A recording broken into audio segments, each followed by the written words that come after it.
Hello friends, welcome back to my channel. मैं हूं आपकी फ्रेंड वर्षा। आज की इस वीडियो में यहाँ पर हम बात करेंगे बीएड एंट्रेंस एग्जाम के कॉमर्स के प्रैक्टिस सेट की। ये प्रैक्टिस सेट हम चैप्टर वाइज कर रहे हैं, तो आपको सारे चैप्टर्स के प्रैक्टिस सेट हम यहाँ पर कराएंगे, तो आप लास्ट तक बने रहेगा। वीडियो को स्टार्ट करते हैं। वीडियो आपको पसंद आए तो लाइक कीजिए, फ्रेंड्स के साथ शेयर कीजिए, और किसी भी तरह की कोई भी क्वेरी हो तो ज़रूर बताइएगा। स्टार्ट करते हैं।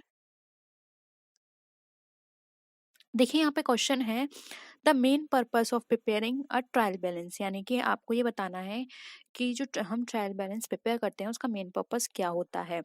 ऑप्शंस हैं, to prepare a summary of all the balances.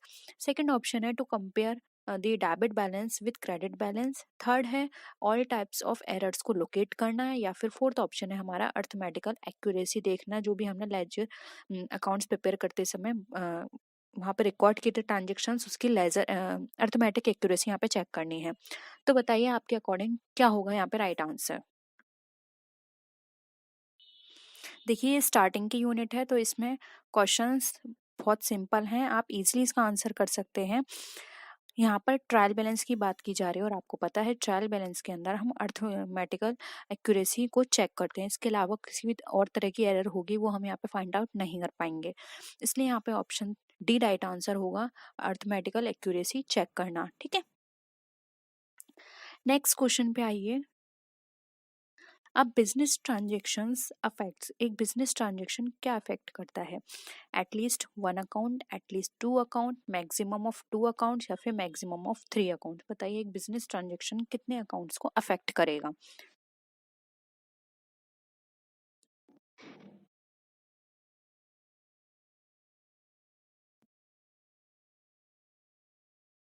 क्या हो जाएगा राइट आंसर? बी हो जाएगा। दो अकाउंट को अफेक्ट करता है। वो कौन कौन से हैं? एक होता है हमारा डेबिट, एक होता है हमारा क्रेडिट। सिंपल है, ज़्यादा डिस्कस करने की यहाँ पर कोई ज़रूरत नहीं है। थर्ड क्वेश्चन पर आते हैं। Discount allowed for a prompt payment received by a concerned. Name the book of original entry. Would the stated transactions be entered? यानी कि आपको बताना है, जब हम प्रॉम्प्ट पेमेंट के लिए यानी कि जल्दी के पेमेंट के लिए एक डिस्काउंट जो है वो अलाउ करते हैं, तो उसकी जो ओरिजिनल एंट्री है उसको ट्रांजेक्शन हम कहाँ करेंगे? जर्नल प्रॉपर में, कैश बुक में, परचेस बुक में, या फिर सेल्स बुक में? बताइए।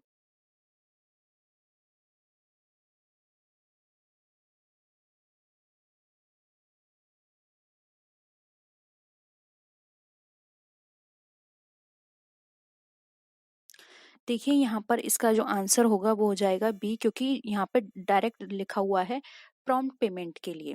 तो वो क्या होता है, कैश से हमें जल्दी पेमेंट मिल जाए तो हम कैश डिस्काउंट देते हैं, और ट्रेड डिस्काउंट जो होता है वो सेल को इंक्रीज करने के लिए दिया जाता है। तो यहाँ पर हम पेमेंट की बात कर रहे हैं, तो यानी कि कैश डिस्काउंट की बात है, और कैश डिस्काउंट है तो यहाँ पर क्या हो जाएगा, कैश बुक में यहाँ पर इसका रिकॉर्ड किया जाएगा। ठीक है, नेक्स्ट है, which of the following account is increased by debit entries? अब इसमें से कौन सा अकाउंट डेबिट एंट्री के द्वारा इंक्रीज होगा? Machinery account, purchase return account, discount return, या फिर नन ऑफ द अबव? बताइए।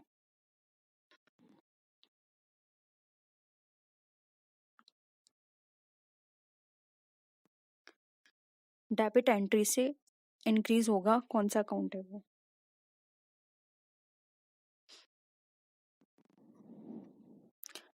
राइट आंसर हो जाएगा ए, क्योंकि देखिए यहाँ पर परचेस रिटर्न, डिस्काउंट अर्न, ये सब हमारे क्रेडिट साइड के हैं। ये यहाँ पर बात की जा रही है डेबिट एंट्री की, तो मशीनरी अकाउंट हमारा डेबिट होता है, इसलिए ऑप्शन ए यहाँ पे राइट आंसर हो जाएगा। ठीक है, नेक्स्ट क्वेश्चन पे आइए। Goods the payment of which is due after 2 months were sold to Mrs. Bell and Company for rupees 1000. Name the book of original entry. Would the stated transactions be entered? बताइए कहाँ, कौन सी book में इसको, इस transaction को enter किया जाएगा?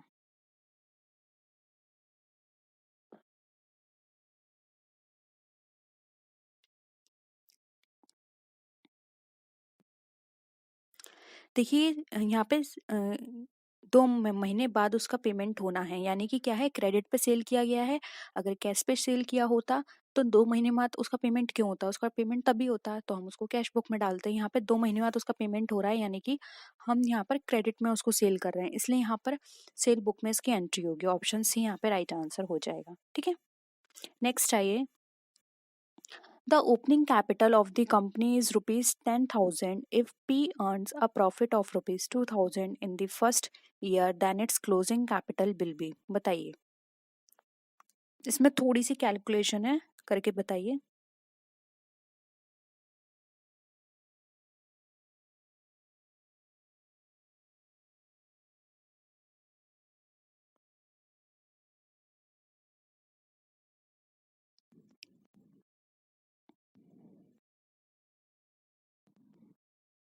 देखिए, बहुत लंबी चौड़ी कैलकुलेशन नहीं है, सीधे सीधे हम यहाँ पर आते हैं। ओपनिंग कैपिटल यहाँ पे कितनी दे रखी है? 10,000। 2,000 का प्रॉफिट हुआ और आप सबको पता है प्रॉफिट जो ओपनिंग कैपिटल होती है उसमें ऐड कर देते हैं, तो ऐड कर दिया तो आपके पास कितना आ गया? 12,000। ऑप्शन बी यहाँ पे राइट है, सिंपल है। नेक्स्ट आइए। X lends money to Y, in this case Y becomes X। बताइए, X ने Y को उधार दिया, अब इस केस में Y X का क्या बन जाएगा? सिंपल है, डेटर बन जाएगा। ठीक है, हम ज़्यादा डिस्कस नहीं कर रहे हैं ये क्वेश्चंस क्योंकि ये बहुत सिंपल है। नेक्स्ट आइए। The branch of accounting is. अब अकाउंटिंग की ब्रांच कौन कौन सी है? Management accounting, cost accounting, financial accounting या फिर all of the above?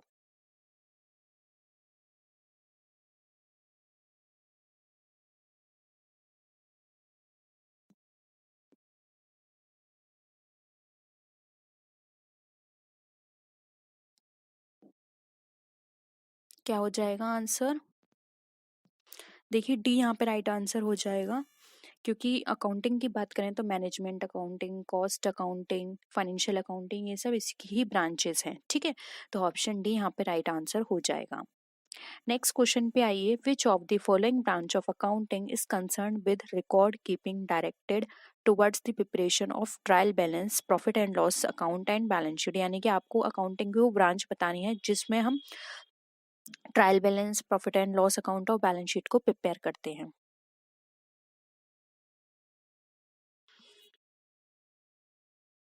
I hope ये सब आपने पढ़ा होगा। Management accounting, cost accounting, financial accounting सबको पता है ये। मैनेजमेंट अकाउंटिंग मैनेजमेंट से कंसर्न होते हैं, यानी कि इसमें मैनेजमेंट से रिलेटेड जितने भी हम जो एलिमेंट्स हैं उनके बारे में यहाँ बात करते हैं। कॉस्ट अकाउंटिंग में कॉस्ट के बेसिस पे बात की जाती है, यानी कि कितनी कॉस्ट आ रही है प्रोडक्ट पे, कितना उसको हमें कम करना है, ऑप्टिमम हमें उसका यूटिलाइजेशन करना है। फाइनेंशियल में हम फाइनेंस रिलेटेड बात करते हैं, और ये जितनी भी बात की जा रही है profit and loss, trial balance and balance sheet की, ये सब हमारी फाइनेंशियल अकाउंटिंग में प्रिपेयर की जाती है। ठीक है, तो ऑप्शन सी यहाँ पे हमारा क्या हो जाएगा? राइट आंसर हो जाएगा। ठीक है, नेक्स्ट आइए। Which branch of accounting aims to ascertain the cost of a product and to help the management in the control of cost? बताइए, वो कौन अकाउंटिंग है जिसका एम होता है कॉस्ट को असरटेन करना किसी भी प्रोडक्ट की, और हेल्प करना मैनेजमेंट में कि मैनेजमेंट को कि वो कॉस्ट को कंट्रोल करके रखे? किसका होगा? मैनेजमेंट अकाउंटिंग का, फाइनेंशियल अकाउंटिंग या कॉस्ट अकाउंटिंग, या फिर ऑल ऑफ दी अब? अभी मैंने आपको बताया है तो आप इजीली इसका आंसर कर सकते हैं।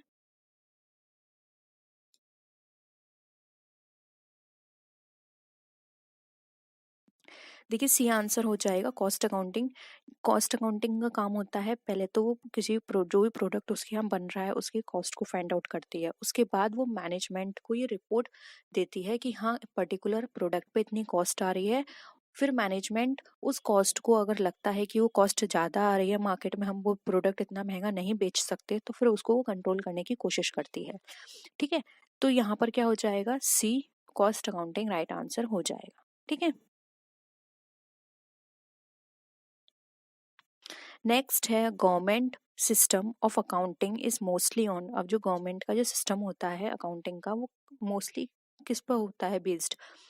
Accrual system, cash system, both A and B, या फिर नन ऑफ द अबव?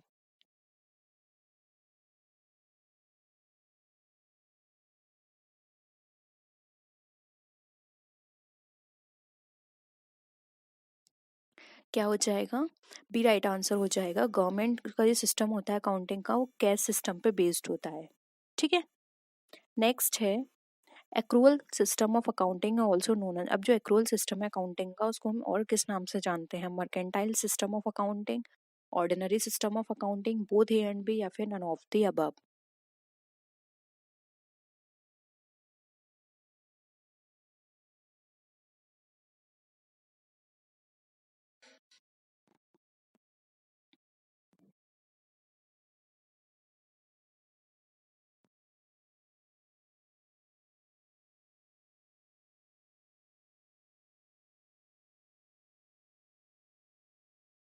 क्या हो जाएगा?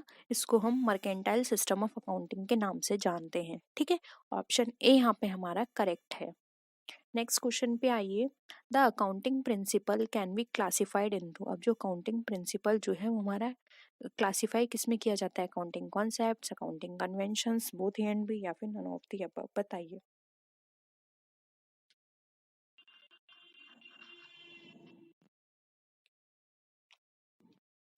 देखिए यहाँ पे अकाउंटिंग प्रिंसिपल्स की बात करें तो ये दो पार्ट में डिवाइड है। एक होता है हमारा अकाउंटिंग कॉन्सेप्ट्स, एक होते हैं अकाउंटिंग कन्वेंशंस। अब ये कॉन्सेप्ट और कन्वेंशंस आप सबको पता होंगे, कौन कौन से नहीं पता है तो प्लीज़ बता दीजिएगा। मैं शॉर्ट वीडियो में इनको भी डिस्कस कर लूँगी, क्योंकि आपको अकाउंटिंग कन्वेंशंस टिप पर याद होने चाहिए, साथ ही साथ कन्वेंशंस भी। ठीक है, ऑप्शन क्या हो जाएगा? सी यहाँ पे राइट आंसर हो जाएगा। नेक्स्ट है the common denominator chosen in accounting is. अब कॉमन डिनोमिनेटर जो है वो अकाउंटिंग में चूज किया जाता है क्या? Monetary unit, revenue matching, mercantile, या फिर नन ऑफ द अबव। क्या है कॉमन डिनोमिनेटर?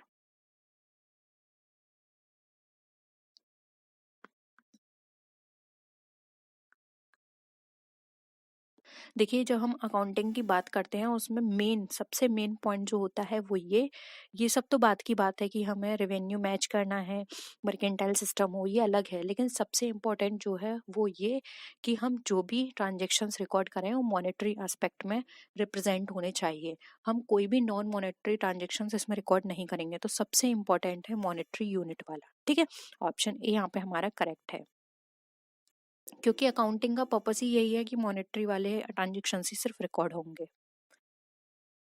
नेक्स्ट है dual aspect concept is based in single entry book keeping, triple entry system, double entry book keeping, या फिर none of the above.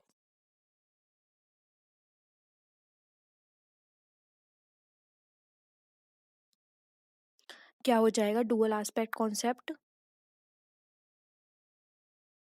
C option हो जाएगा। Dual aspect का मतलब होता है डबल एंट्री बुक कीपिंग, यानी कि कोई भी ट्रांजेक्शन्स होंगे उसका डेबिट साइड भी होगा, क्रेडिट साइड भी होगा। ठीक है, नेक्स्ट क्वेश्चन पर आइए। According to which concept the total amount debited is always equal to the total amount credited. बताइए। Realisation concept, accounting period concept, revenue match concept, या फिर डुअल एस्पेक्ट कॉन्सेप्ट।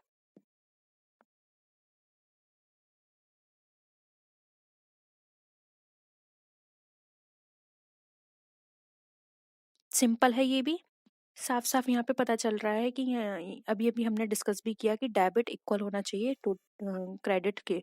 तो वो किस में आ जाएगा? हमारा डुअल एस्पेक्ट कॉन्सेप्ट के अकॉर्डिंग। ठीक है, नेक्स्ट है liabilities to owners is refer to as. अब जो लाइबिलिटीज हैं ओनर्स की वो किस क्या बताती हैं? Equity, capital, both and B, या फिर नन ऑफ दीज।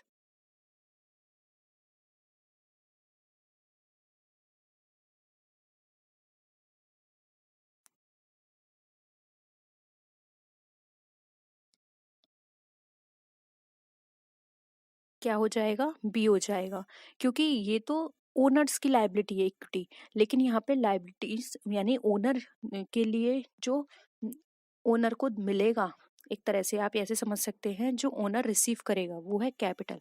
अब ओनर ने लगाया है तो अब ये बिजनेस की रिस्पॉन्सिबिलिटी है कि वो ओनर को उसको वापस रिफंड करे जो भी अमाउंट उसने बिजनेस में लगाया, क्योंकि आपको पता है बिजनेस और ओनर दोनों सेपरेट एंटिटी होती है। ठीक है, नेक्स्ट है the term matching means. Matching का मतलब क्या होता है? appropriate associate of related revenues and expenses, appropriate association of related loss and gains, both A and B, या फिर नन ऑफ द अबव। बताइए।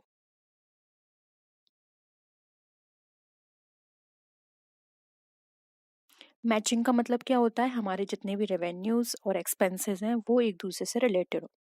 ठीक है, यानी जितना रेवेन्यूज हो रहे हैं उतने ही एक्सपेंसेस हों। ठीक है, नेक्स्ट है which convention implies that the accounting practices should remain the same from year to year.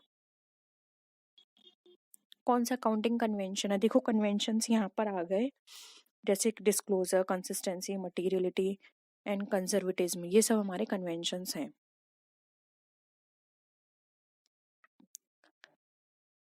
तो रिमेन सेम रहेंगे ईयर टू ईयर, ये हमारा कौन सा कन्वेंशन बोलता है?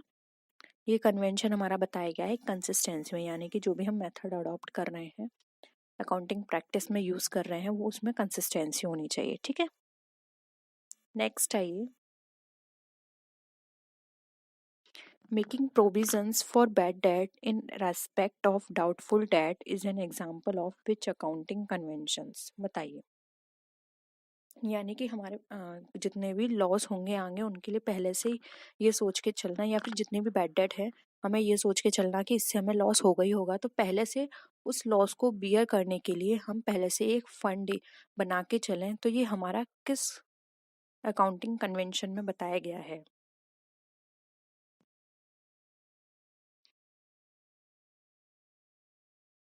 ये बताया गया है हमारा accounting of convention of conservatism में। मतलब हम जितने भी बैड डेट है वो हम ये सोच के चलेंगे कि फ्यूचर में हमें इससे कुछ भी रिसीव नहीं होगा, और जितने भी प्रॉफिट्स हैं वो यहाँ पर इग्नोर किए जाते हैं। ठीक है, तो ऑप्शन डी यहाँ पे राइट आंसर हो जाएगा। डिस्क्लोजर में देखिए, मैं यहाँ पे आपको बता देती हूँ, डिस्क्लोजर में होता है वो, डिस्क्लोजर कन्वेंशन हमारा ये बताता है कि जो भी हमारे बिजनेस से रिलेटेड फैक्ट्स हैं वो हमें डिस्क्लोज करने हैं। फिर चाहे वो हमारी कंपनी की नेगेटिव परफॉर्मेंस बताएं या पॉजिटिव, वो अलग मैटर है, लेकिन हमें हर चीज़ डिस्क्लोज करनी है। ठीक है, कंसिस्टेंसी, हमें हर जो भी हमारे ईयर है उसमें हमें सेम ही मेथड फॉलो करना है। ऐसा नहीं है हमने 6 महीने कोई और मेथड फॉलो किया, दूसरे 6 महीने या नेक्स्ट ईयर कुछ और बदल दिया। बहुत टाइम पीरियड बाद हम चेंज कर सकते हैं, लेकिन ऐसा नहीं है एवरी ईयर हम उसको चेंज करें। ठीक है, तो इससे क्या होगा, हमें कंपैरिजन करने में और डिसीजन लेने में डिफिकल्टी होगी। मटीरियलिटी की यहाँ पर बात करें तो यहाँ पर हमारे जो भी ट्रांजेक्शन्स रिकॉर्ड किए जाएंगे वो मटीरियल बेसिस पर होंगे। ठीक है, तो ऑप्शन क्या हो जाएगा यहाँ पे? इसका तो राइट आंसर हो जाएगा डी। तो ये थे आज के क्वेश्चंस। होप यहाँ पर आपको सारे क्वेश्चंस क्लियर हैं। किसी भी क्वेश्चन में फिर भी आपको डाउट लगता है तो आप प्लीज़ ज़रूर बताइएगा, और आप मुझे सोशल मीडिया पे फॉलो कर सकते हैं और अपनी क्वेरी को वहाँ भी पूछ सकते हैं। तो नेक्स्ट वीडियो में मिलते हैं, तब तक के लिए टेक केयर, बाय बाय।